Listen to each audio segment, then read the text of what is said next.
Allegiance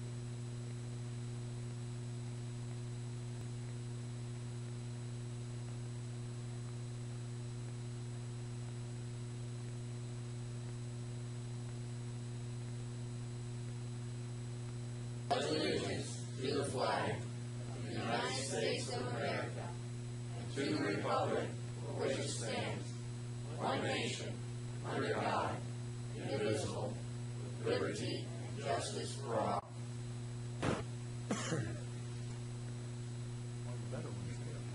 Pretty sharp, man. That was pretty crisp. Thank you. Thank you. Next item is approval of the agenda. It's rather short. Shall we keep it as it is or move anything around? Move for approval of the agenda as written. Second. All in favor say aye. Aye. Next item is mayor's report, and I will yield the floor to Alderman Honkin.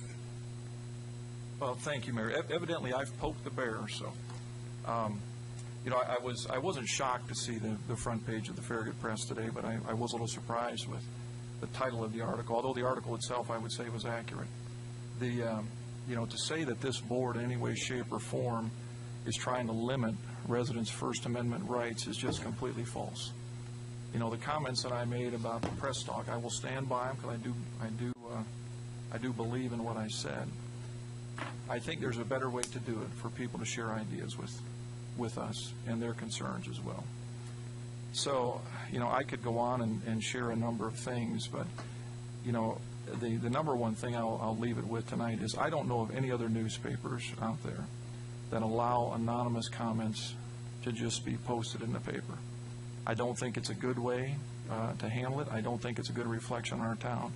And, you know, the largest newspaper here locally, the Knoxville News Sentinel, if you don't print your name, you don't get printed in the paper. And to the best of my knowledge, the vast majority, if not all of the major papers, follow the same thing. So we're not trying to run away from criticism. We're not trying to run away from feedback. In fact, if anything, we want to embrace it, because it's hard to deal with making changes if we're not allowed to have dialogue with people. And in my experience with the phone calls that I've had and the emails that I've had, I've answered every one of them. I'm sure the board members here do as well. We've always had cordial discussion, and at the end of the conversation, we both have left learning something. So I'm just surprised, I guess I'll leave it at that the Farragut Press took this type of slant to our comments, because it really is completely the opposite. The other thing, I guess I will say one other thing. It is surprising, and I think it's indicative of the problem we have. There's been a lot of comments about lack of communication. Well, if you read this article, 95% of the article is on the one topic we discussed. 5% of it is about the other 95% of what we talked about. And I can only hope that all the other things that we discussed during that meeting, from how we can better serve the schools to how we can better deal with roads to community center to, I mean, there was numerous items we talked about. I hope they get as much press as this did, because if it does, it will go a long ways to helping what I know several folks consider a lack of communication. It's just, it's unfortunate that it went this past. So, thank you. Anybody else have any comments? Otherwise, we'll move on to the Citizens Forum. No, sir. Nobody? Next is approval of minutes. First, from the February 9th meeting, 2012.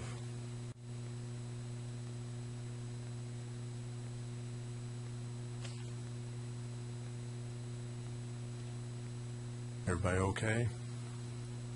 For approval of the minutes as written. Second. All in favor say aye. Aye. I need to abstain. I was absent. And the next one is approval of minutes from February 15th, the special called meeting. I'll make a motion to approve those as written. Second. All in favor say aye. Aye. Abstaining because I wasn't present. Next item is business items, and the first one is approval of a supplement for acquisition services on Watt Road, Old Stage Road project.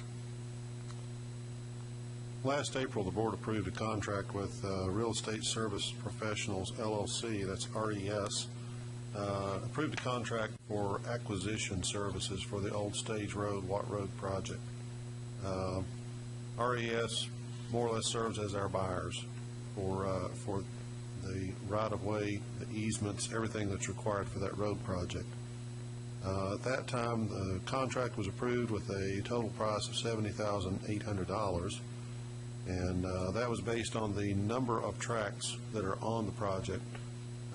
They go out and meet with each property owner. They negotiate a price. They sometimes can have several meetings with different property owners. On one particular property, which is at the corner, I don't know if that's on the overhead there or not, one property at the corner of Johnson's Corner and Old Stage Road, it's a private property, private residential property.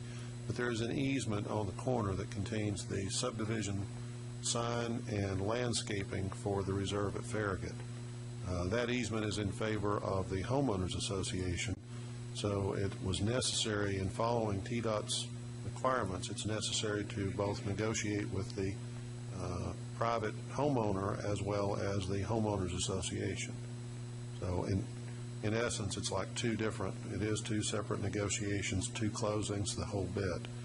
RES has requested a supplement of $2,200, which in keeping with their average per tract fee of $2,950, they've dropped this fee to $2,200, and we feel like it's a reasonable way to cover their costs on this. So staff recommends approval of this supplement request.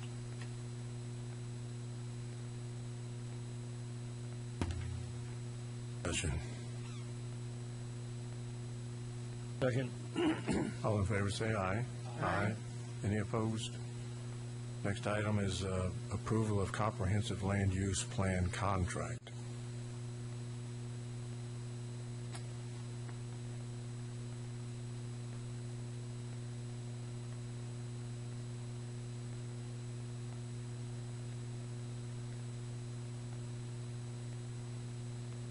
Thanks, Mayor. I'm hoping that the board had a chance to go through some of the items I had sent. Is this rolling on its own? Is that transition on its own? Okay. Well, if you can stop it or pull the transitions. Runaway PowerPoint. I had recorded it so I can put it on the website. You can actually turn it off, Allison. I'll wing it. I had sent out a memo probably 2 months ago, and then maybe another one about a week or two ago, just giving you an update on the land use plan process. If the board remembers, we have this as a priority on the strategic plan, which was adopted last year.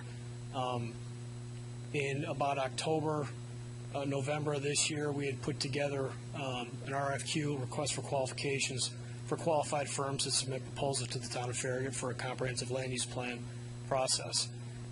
It was a pretty lengthy RFQ, if you had a chance to look through it. And we received 10 proposals from very qualified firms from around the nation. In the meantime, we had, Dave and I spoke with Rita Holliday, who's the chairman of the Planning Commission, and we did an informal appointment of a selection team to review and evaluate the proposals. On this team was myself, Rita Holliday, Sidney Hollifield, Noah Myers, and Robbie McKinney, who's our GIS consultant. And Ruth Hawk and Mark Shipley also served, kind of in an ex officio capacity, but it turned out not to matter because it was all unanimous at the end anyway. During this process, we each kind of divided up. Well, we initially selected the top 3 right away, and it was clear who was on the top. And then we set up the interviews, and we conducted those in January, pretty much back to back, where each firm actually came out to the town at their own expense, which I thought was great, and interviewed with us, and pretty much spent the day with us, toured the town, went over some things, and Winston Associates was the last firm to do the presentation and interview, and they basically had sealed it at that point. And in my memo, I kind of highlight some of the reasons why, or at least in the backup documentation. And if you didn't notice, I had posted also on our website. If you go to my part of the homepage or the website, you can see all the links on there. So all the documents, presentation, backup, all the references are on there. And also anybody in the public who wants to take a look at those. But Winston Associates, the big part of this process was the public engagement. We wrote that into the request for qualifications and made that pretty much paramount in the whole process. We wanted to hear how the public was going to be involved, engaged, how many meetings were going to happen, how they were going to happen, who was going to facilitate. It was a very, very lengthy and thorough process. And the innovation and the techniques that Winston Associates are going to bring to the town are, in my mind, second to none. They're going to be using a piece of software that's compatible with our existing GIS system, which is just a great benefit for me, having the GIS background. But anyway, they're going to bring this software and be able to do a charrette build on the fly, while our participants, who are going to be not just of the town of Farragut, but surrounding communities, high school kids, grade school kids. We're going to try to get a piece of everybody in here for this process. But anyway, they're going to be able to build this, do the charrette process on the fly, and not have to wait. We can actually see it being built on the screen. And seeing that done, that's the first time I've seen that type of software where you could do it that fast. Seeing that done and having been involved in that charrette process several times, and if anybody else has, it's painful. It's a long night, and it's in a room full of packed people, and it can be contentious. This really gives you that instant gratification when you're looking at the screen and people or groups are going up and saying, we'd like to see this built here, and they can actually build it in a 3D model. If you go on to the website and pull the information, it's all on there, and uploaded a video under our YouTube channel, so you can actually see that model being built in other communities they've done it in. But in short, the team had unanimously selected Winston as the top qualified firm, and then subsequently opened the sealed bids for the cost proposal, and it came out to $108,000. We were able to, actually it was more than that, we were able to negotiate it down a little bit. But I think for the type of services we're going to get and the amount of attention and just the background these guys have is it's going to be, I'm confident this plan is going to be second to none in this area, at least this half of the country. So after we went through this whole process and decided on Winston, we informed all the other participants and thanked them, and then Tom Hale and I began negotiating contract with Winston, which is in your packets tonight, and we're requesting approval of this contract. And I hope I covered everything. I had a lot of stuff in my presentation. I know I bombarded you with a lot of paperwork, but I'll try to answer the questions as best as possible. Where are they from? They are from Colorado, Boulder. What's the period of performance?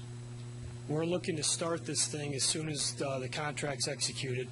We initially put in there, we thought maybe April or May, but they're wanting to start right away. So we can probably, I would hope we would get this done before November, but we have it extended all the way to January 2013. And I think we need to give ourselves that amount of time